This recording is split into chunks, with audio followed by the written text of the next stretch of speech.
Welcome to the Millionaires Club podcast, where the only requirement for membership is a desire to have a millionaire mindset. And now your host, John Bellave.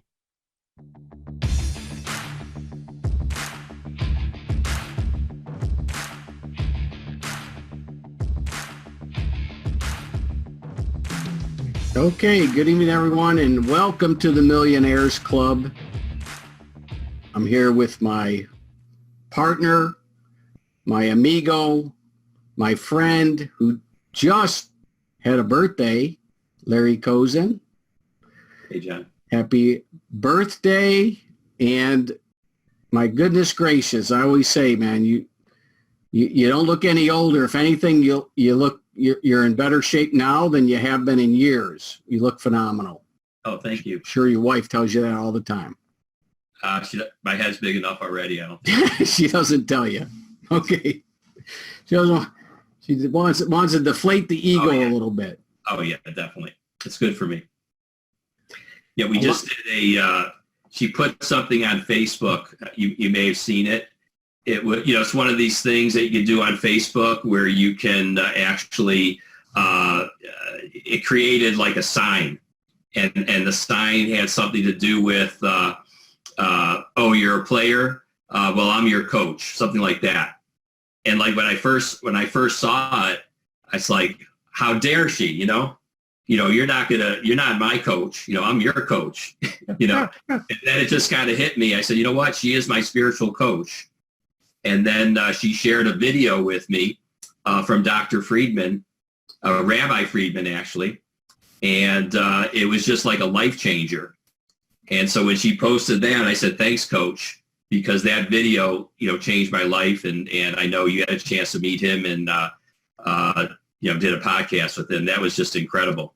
Yeah, we're going to be getting that out. What an experience spending time with Rabbi Friedman. I mean, that was very powerful perspective, and he did, and we're going to talk a little bit about what he talked about, because I think it's certainly worthy of conversation. And I know this is a very unique time. I mean, for us, we've been in business for cheapers 13, 14 years. This is unprecedented what the world is going through right now. And, we're going to share our thoughts about business and the paradigm shift that's really taking place right now and how business is being conducted. But thank goodness for our spouses, Larry, because I agree, we're very fortunate to have, behind every good man is a better woman, right? We have, thank goodness, very Absolutely great partners. But what comes to mind, and I don't watch the news very much by design, but I do kind of keep track now what's going on. And it's not just out of fear, but I am so impressed and just in awe of these people on the front line, the medical profession that are putting their lives on the line on a daily basis and being exposed to this. And, some of the stories I've heard are just heart-wrenching, but also inspirational. It's just amazing. So I want to just really just put out a thank you to, all the frontline people out there that are taking care of humanity right now across the world. So thank you very much. It is a war. It definitely is a war. And, I don't want to minimize, all the deaths from actual, battles where people are trying to kill each other. But yeah, it reminds me of the medical professionals that, went overseas, to take care of wounded soldiers, and just the military medical response is just phenomenal. And the stories are just very, very, very inspiring. It is. And some of it's heart-wrenching too. Here's the thing. It's a lot of people, one of their biggest fear is, fear of dying alone. And unfortunately, this disease is creating that exact situation because you can't be there with loved ones that are on their last breath to spend time, to hold their hand, to be with them. It's, it's a very unique and very unusual situation that's happening out there. So, and there's nothing that anybody can do. It's, again, very unique. So, I mean, this, I believe, this will change the face of business forever. This is something, meaning that when this is over, we don't go back to where it was. I don't believe that it's business as usual as it was back then. I think it's evolving and will evolve and look totally different when things start going again. I mean, let's face it, we're all kind of on a lockdown right now. But what are we doing today that's going to set us up and put us in a position to really deal and capitalize, and I'm using that C word, capitalize, on the new economy? We've been preaching it for years, Larry, about the new economy and how business is being done different today than it was 10 years ago, 15 years ago. But now it's a whole magnitude, significant shift that's happening in business. And I think of the people that are preparing for the future, and I say future, a month, 2 months, whatever that is going to be significant. People that are just sitting back waiting for this time to pass are going to be caught off guard. They're not going to be ready for what's going to happen in business when this thing is over, because it's going to be over. This is going to end. This pandemic will come to an end. It's not Armageddon. The world's not coming to an end. This is going to come to an end. So it's, what are we doing today? And that's really what the Millionaires Club stands for is, what are we doing today to really get ready for the future? And we can say that now, and I look, it's, self-care, and Larry, what, Inquiry Minds want to know, what are you doing, for self-care? What are you doing to get ready for go time? Yeah, well, I first like to just go back, 10 years, just to address what you were saying. And we've been calling about on a home-based business revolution for over 10 years. Oh, yeah. We've been talking about the destruction of retail for 10 years. And we saw it gradually happening. We saw the decline. We saw Kmart's closing up. We saw Sears closing up. We saw retail furniture stores that were in business for 100 years close up. Even prior to the crisis, we saw Art Van Furniture, the company that trained me in the 70s. That just sold for $1 billion. All of a sudden, liquidation, completely out of business. And so all I'm saying, John, is that this has been in the works, but due to the crisis, and the world will never be the same, it's the acceleration of the home-based business revolution. But to address your point too, I got a health scare. I've had a couple of health scares. I almost died in Mexico a couple times, and part of it, the first one was some type of organism that got into me, and I almost died on that. But more recently, I had had a bout of high blood pressure while I was in Mexico, scared the Jesus out of me, if I could use that term. And turned out I did all my blood testing, high blood pressure, high cholesterol, high blood sugar. Okay. And I had lost some weight, due to the other thing that I had, but I was not healthy. And that was, just going through that with the doctor, that was a great motivation for me. And over the last few months, I completely changed up everything, quit bad sugar, totally changed my diet, read a phenomenal book that changed my thinking of it. And so, I lost another 10 pounds, but I'm healthy. My blood sugar was down. My last test was closer to 90. And my cholesterol's down and the lowest weight. So I'm really feeling phenomenal. And how important is that with the crisis and the viruses? Because when you talk about mortality, the people that are not healthy and have these other, some condition by no fault of their own. Mine was a fault of my own, eating junk food, eating sugars. I was killing myself and making me susceptible to these viruses that would kill me even faster. So I got more energy, John, and this virus is not keeping me down. I'm taking it as a motivation because we're going to be in an economic crisis coming out, and I believe that we have some solutions.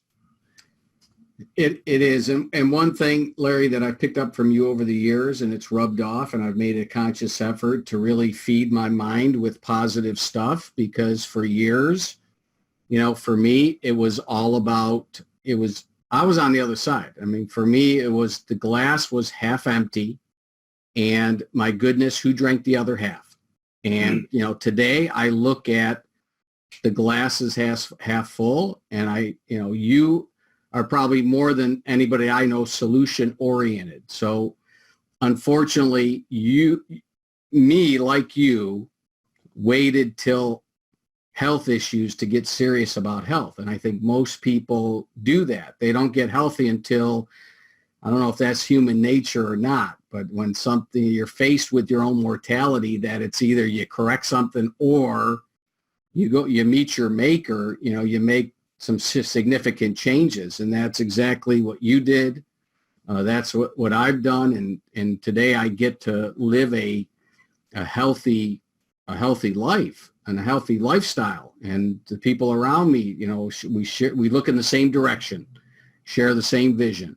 And not only that, it's what I put in my body, not so much as far as substance goes, but also the words, the content, all that positive stuff in, and sure enough, positive out. And I've been able to look at this opportunity, and I do look at this coronavirus as an opportunity that as a business owner, most people and most entrepreneurs that are in the right frame of mind will think of this as an opportunity. Now, the difference being, some are going to try to take advantage of people that are scared, fear, and find a way to scam, and take advantage of the system. That's going to happen.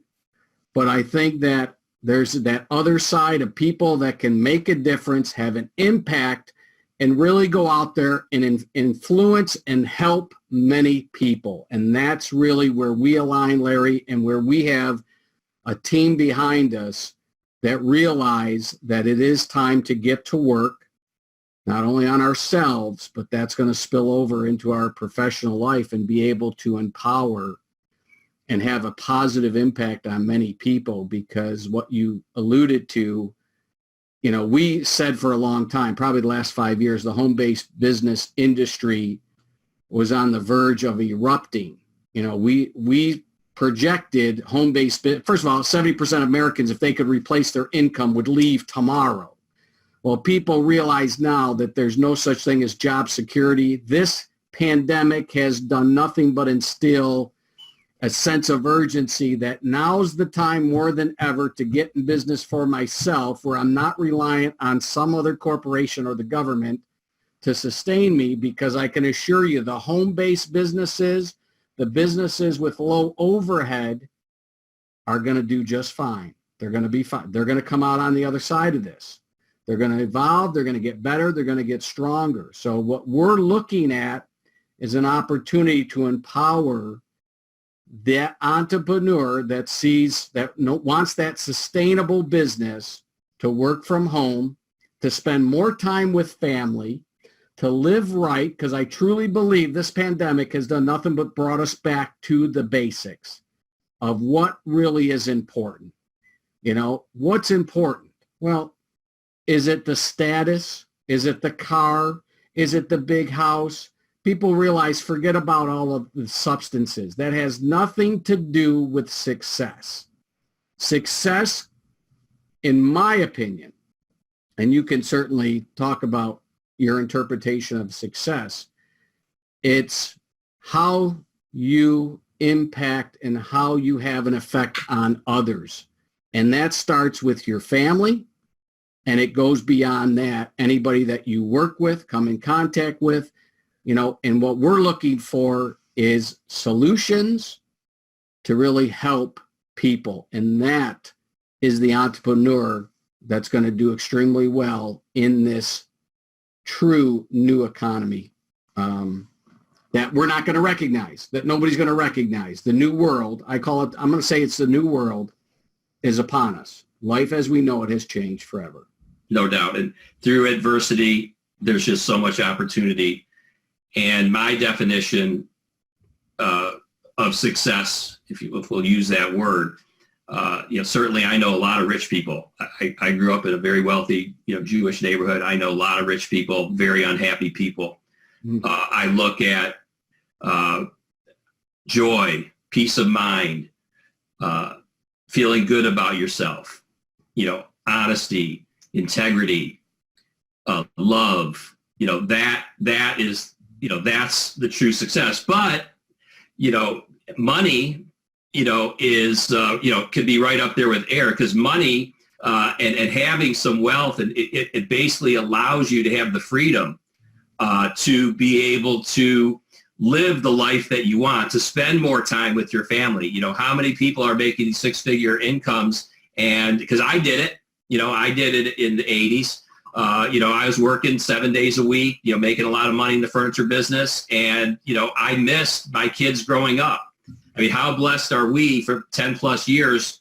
We've had a home-based business even before the crisis, and have the joy of working from home and have a huge head start on all these companies, that are now going to start, promoting the home-based business. We already know how to make six figures from home. We could teach that to others. And it's estimated now, John, that they're now estimating possibly over 30% unemployment. Yeah. Okay. And we have opportunities, John, that not just cost money. We'll have opportunities for people like our furniture broker program, like our sub-agent program for advanced licensing that we'll get more into, where someone could work out of their home, like our FCC rep, that maybe does not have the money to invest in their own business right now, could get started with us at home. And then there's, like I said, others that are looking to start their own business. So there are solutions, no doubt. Yeah, no, it's now more than ever. And there was a point that was raised, and I don't know where I saw the article, but the guilt of working and making sales during a time like this, where some people, what's essential? I mean, what's an essential business? I think, a business that puts food on the table is essential. But I'll share with you a little experience, and I go back to the, September 11th, 2001.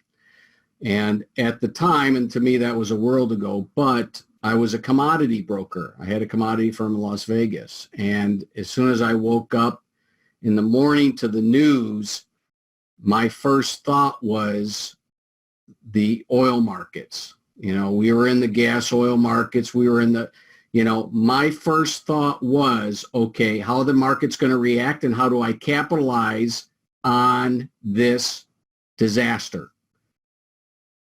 It wasn't until 6 to 9 months after that event that it probably hit me hard, and the tears flowed, and the guilty feelings that I felt that I took advantage, and it really didn't hit me what was going on, because I was a commodity bro. This was a commodity. This affected the markets. And, I look at this as different, and I learned from that, of course. But I do believe that some people are still buying. The world has not stopped. I say September 11th, the world did stop. It did stop. This hasn't stopped the world. People are still buying. People still need to make a living. But the question becomes, what are you selling somebody? What is it that you're really selling them? And I think that if your intentions are pure and they come from the right place, and you're really ultimately looking to help somebody. Now, what does that mean? You can help somebody by saving them some money on something that they want, or help them make money on something they want to do. Whatever that is, to me, there's nothing wrong with that. There's no guilty feelings with that. I think that is something that is different than where I was back in 2000. Well, my comment on that is, a lot of time, the way I was taught sales was You either win or you lose. You're a winner or you're a loser. Either the customer sold you or you sold them. And the idea was to get as much money as possible. That's how a lot of the furniture businesses and car businesses work. And, the new way of doing business, that we have ascribed to, since we've teamed up, over 14 years ago, is creating win-win scenarios. So it has to be win-win. It has to be, and you even alluded to it, I believe, on the last webinar or podcast, where in a lot of cases, what we like to do is we like to give even more, than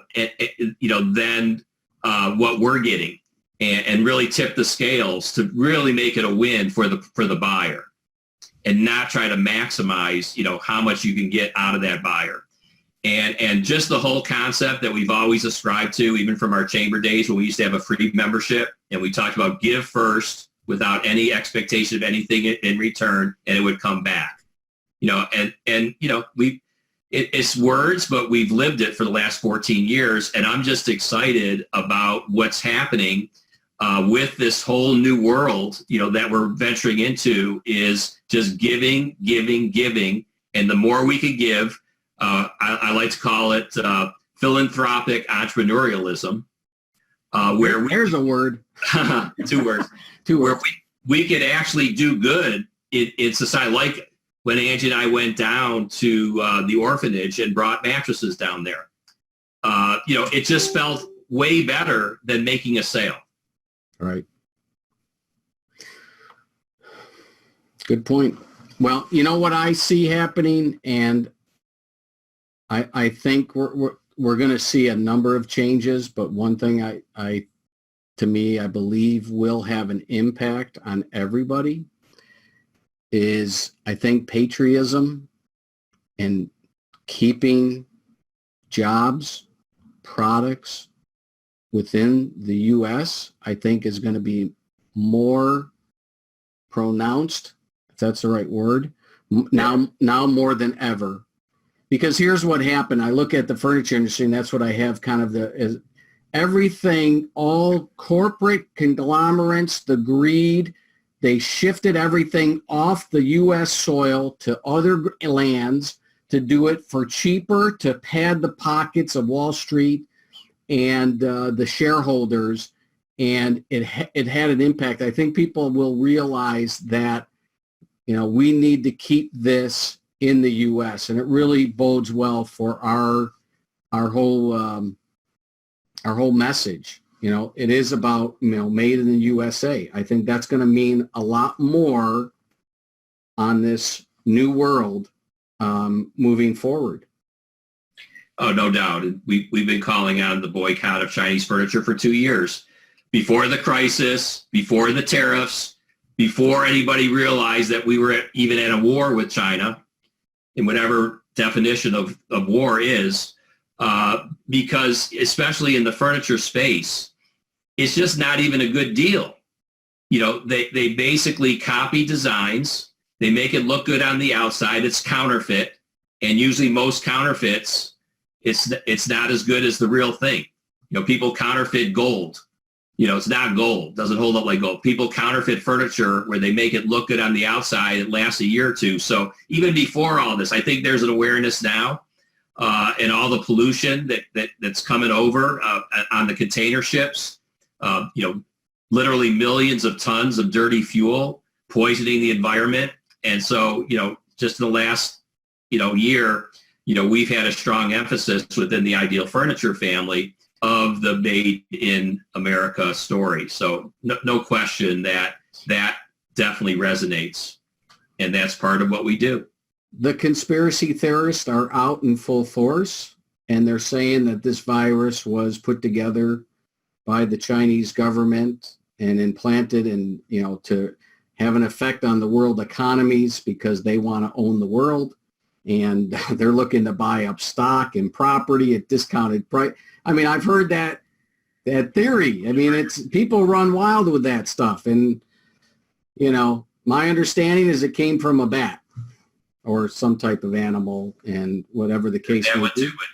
The theory I like, from Rabbi Friedman is that it's a plague that God allowed, and it's a wake up call.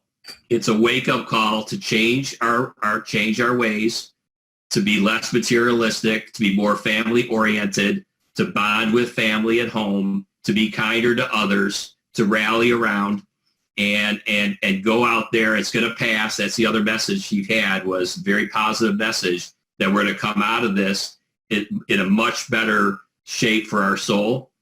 And so I'll ascribe to the theory that it was a plague from God as something to awaken us. Well, I agree with you on the awakening. I'm not a conspiracy theorist type of person. I love hearing where this stuff comes from and how people think. And I'm not on board with that, but I do believe we are getting back to our roots in the simplicity of life. It's not about what you own. It's not about status symbol. Really, it's all about what's important, which is really, your God, your source, your, higher power, whatever you call that, and family. And then it extends from there. So it's a great time to be part of this, phenomenal world. And my heart goes out to all the people that have been affected by this virus and have been touched by loss of life. And, there's nothing we can do other than hunker down and, try to really promote self-care and help your fellow man out. Are we going to be able to shake people's hands anymore? I mean, does this... Probably not, huh? People are social. We've always had the habit. We stopped shaking hands years ago. Yeah, we always do the fist pump, right? For years. I wonder if that's where it goes to now, is the fist pump, or, shaking hands. What about hugging? I mean, once in a while, I spend time with somebody, I want to give them a bro hug. Well, now I don't know. It's kind of. I think the bow, maybe the Japanese do something, They're very into cleanliness. In fact, I have a habit of not taking my shoes off. I walk in the house and I don't take my shoes off all the time. And then it was shared to me that the way all of Japanese, it's like you take your shoes off before you go, because you don't know what you're carrying. They don't shake hands. They bow. Maybe they were advanced in this, how viruses can spread. I heard an interesting point, John, that they're saying that based on, what we're learning about the distancing and, how we're doing it, that this could help virus season, just the traditional, all the other viruses that are already out there, in flu season, that it's going to cut way down on deaths and traditional flus that also kill thousands of people a year, just by changing our habits. Just another wake-up call. Yeah. I like to do the old namaste. There you Rodney go. Yee, my yoga master, has taught me namaste. I like that. Namaste in bed. All right. So, all right. Anything else? What do we need? We're excited. We're excited about the future. I know some people kind of jumped on. I always appreciate everybody taking the time and just popping in. And, the Millionaires Club is really just about mindset. It's not about your financial status. It's not about your bank account. It has nothing to do with that other than having the millionaire's mindset. And I think that really, Larry, what we've been talking about and preaching for years is kind of now we need to get louder and be stronger with this message and look to form, a Millionaires Club Alliance where we bring like-minded individuals, kind of like the Mastermind Alliance, Think and Grow Rich, right? Yes, sir. We need an alliance. We need to really surround ourselves with a group of like-minded individuals that look in the same direction, that we can accomplish great things. So I think that that's really our quest. And I said that the first part of 2020, and I still believe it's the year of abundance, that hasn't changed, is, I said it was all about team building, and finding that core of team that we can go out there and really have an impact on many people's lives. So I'm grateful that, we're in this together, and that everybody on your side is safe and healthy. And anybody that's watching, please stay safe and healthy. Anything, Larry, any last words for you? I just want to let you know how much I appreciate, our friendship, our partnership. It's just been great, growing, watching you grow, growing together, myself growing. And that's what it's all about. I mean, you always say, we do business, but it's really a self-improvement program with a compensation plan attached to it. So I know you're sending this out to the whole list. How many are on the opt-in list now? So like 10,000, 20,000? I don't even know. No, it's over north of 25,000. 25,000. I'm sure if we could pick up 12 Mastermind Millionaires Club members and we could meet regularly, I think it could help all of us. So I agree. That's on, my sheet here is, I like to have my to-do list, and, finding those alliances and those key people moving forward is going to be important to us as a company and as individuals. So I'm excited about that. So thanks, everyone. Again, be safe, be healthy, and we'll see you next time. Thanks, everybody. Thanks, John.